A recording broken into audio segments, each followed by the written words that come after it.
Welcome to the Quality of Life podcast. My name is Erin, and I am a businesswoman and mother who has been studying personal growth for over 15 years. I've tried almost all of the habits and hacks out there.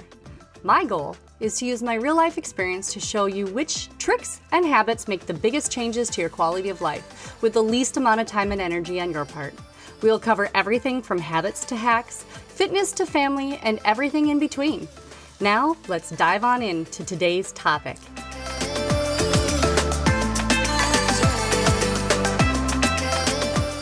Hi guys, how's it going? This is Erin giving you another little tip on how to improve your life one step at a time.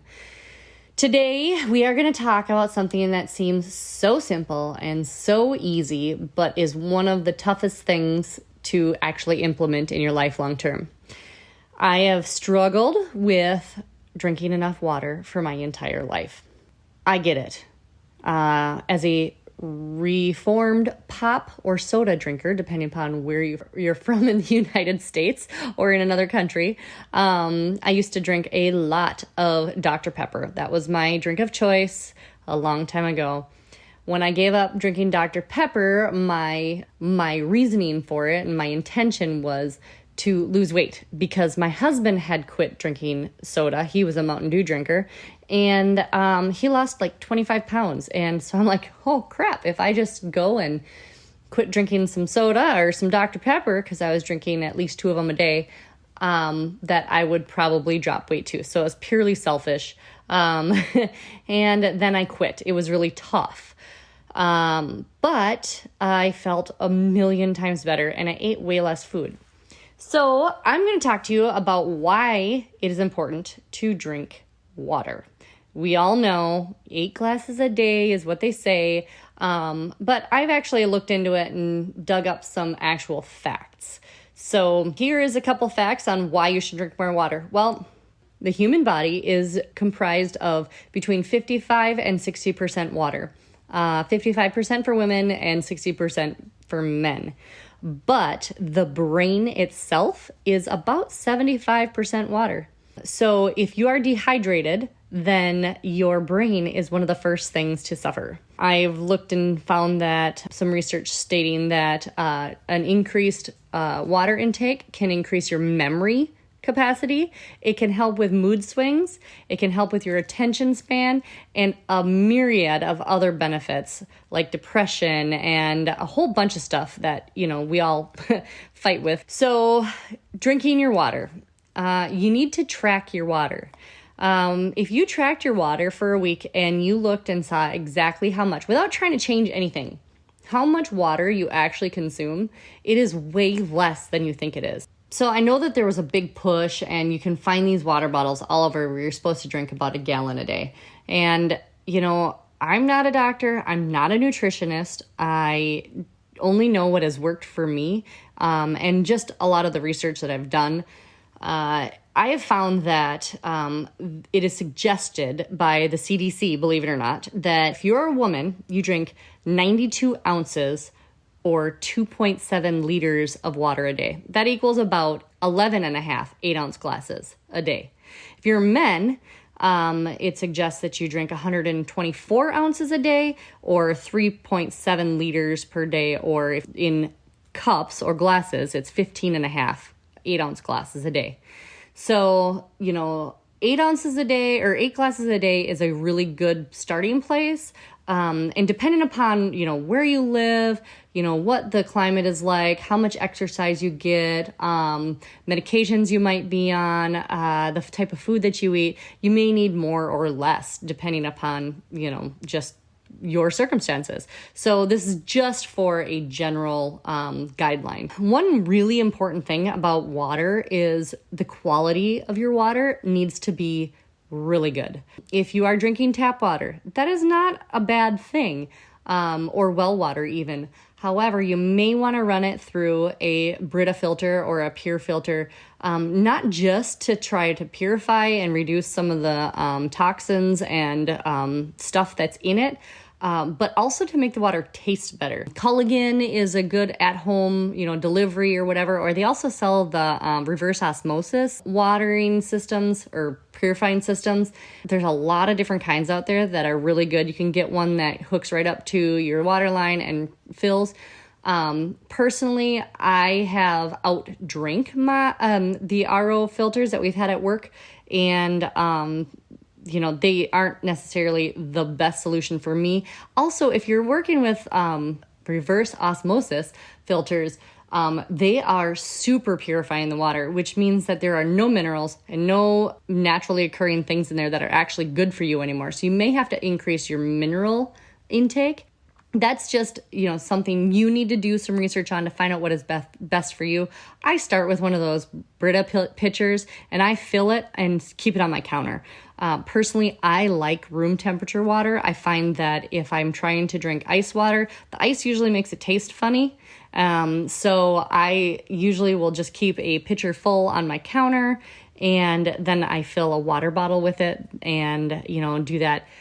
I'm going to tell you one of the simplest hacks that I have ever come across. And I don't even know how I thought of it one day, but take note, because this is so stupid simple that it'll actually 3x your water intake with just this one thing.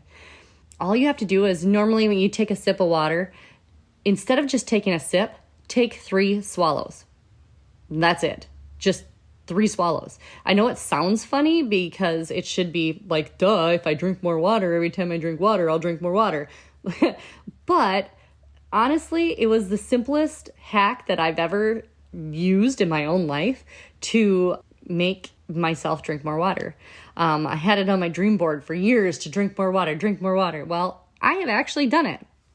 So that is my number one hack. Another hack that I have to increase my water intake is make it taste good. Infuse it with fruits.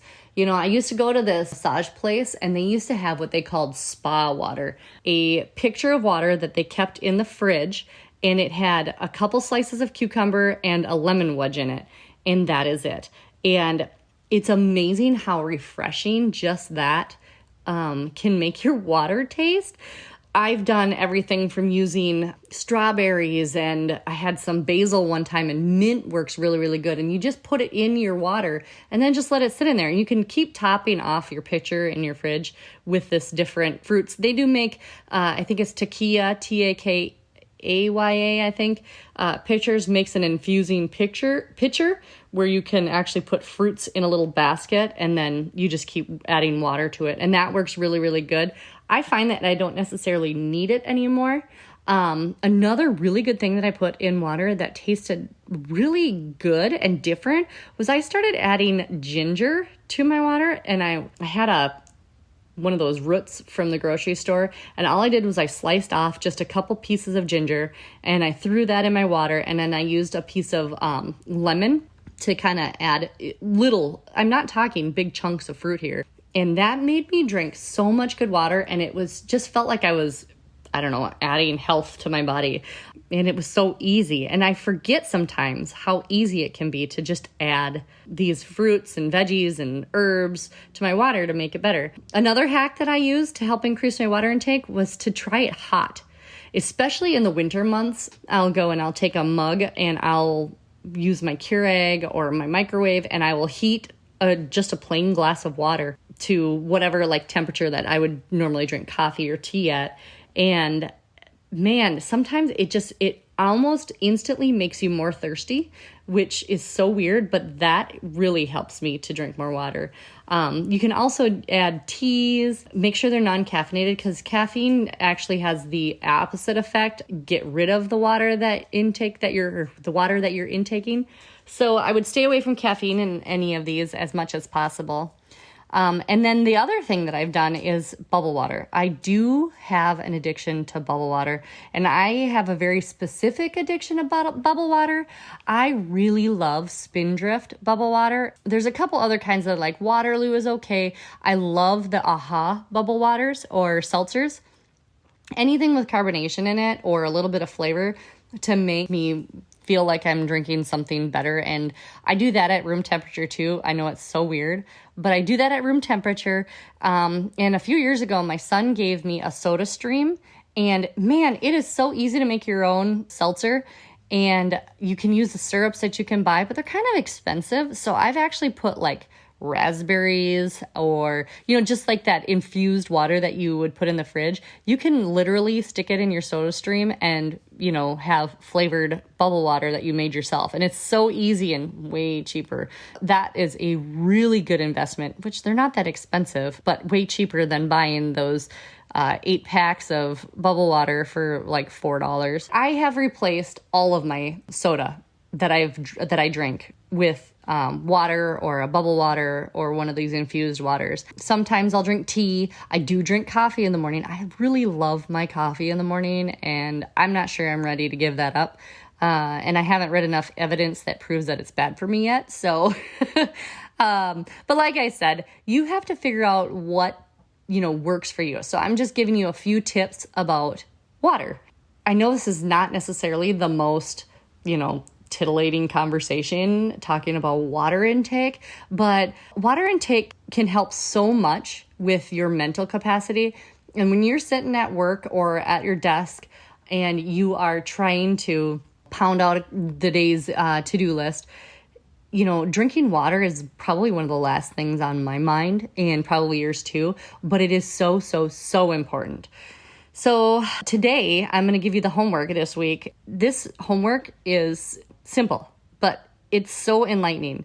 All I want you to do for 1 week is to just track your water. Just put a check mark in your notebook that we talked about from last week.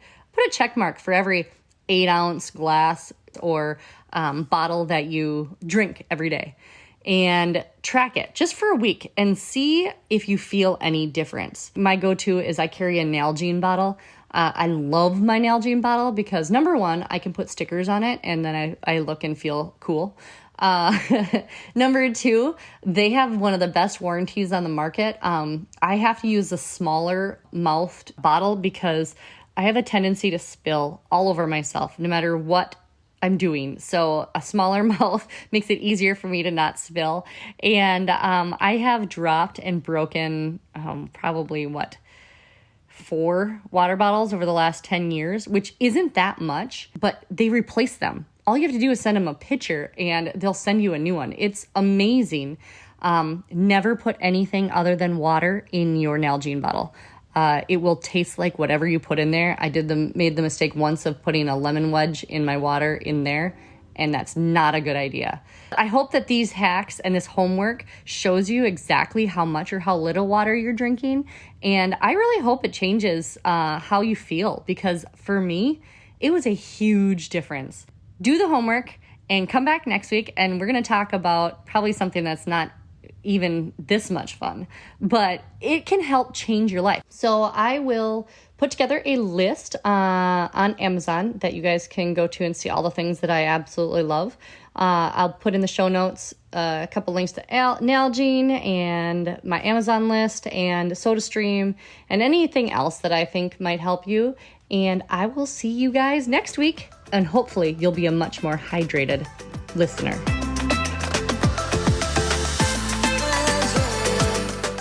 Thanks for listening to today's episode. Be sure to check us out on the Quality of Life podcast, Facebook and Instagram pages, and our website, theerinolson.com, for downloads and more information. That is TheErinolson.com. Stay up to date by joining our email newsletter. Together, we can improve all of our quality of life.